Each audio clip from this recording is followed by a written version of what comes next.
આજરોજ છોટાઉદેપુર કલેક્ટર કચેરી સંકલન હોલ ખાતે સરપંચ સંવાદનો એક કાર્યક્રમ આજરોજ યોજવામાં આવેલો છે। આ કાર્યક્રમની અંદર મહિલા સરપંચો ખૂબ મોટી સંખ્યામાં ઉપસ્થિત છે અને સરકારશ્રીની ગ્રામ પંચાયતને લગતી જે યોજનાઓ છે એ તમામ યોજનાઓનો આજે અહીંથી ચર્ચા કરવામાં આવી છે, એમને સંદેશ આપવામાં આવ્યો છે અને યોજનાઓથી વાકેફ કરવામાં આવેલા છે।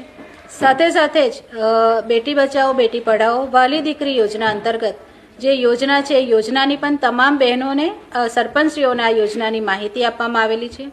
વાલી દીકરી યોજના અંતર્ગત 1,10,000ની જે સહાય આપવામાં આવેલી છે, એવી રીતે બહેનોને અને ગામ લોકોને ગ્રામ પંચાયત મારફતે જાગૃત કરવામાં આવે એની પણ આજે અહીં માહિતી આપવામાં આવેલી છે। સરકારશ્રીની જે વિવિધ યોજનાઓ છે એ યોજનાઓ આપ સૌ સાથે અહીં સરપંચશ્રીઓ સાથે ચર્ચા કરવામાં આવેલી છે અને સરકારની વિવિધ યોજનાનો પ્રચાર પ્રસાર થાય એ માટે તમામ સરપંચશ્રીઓને અહીંથી સૂચન કરવામાં આવેલું છે।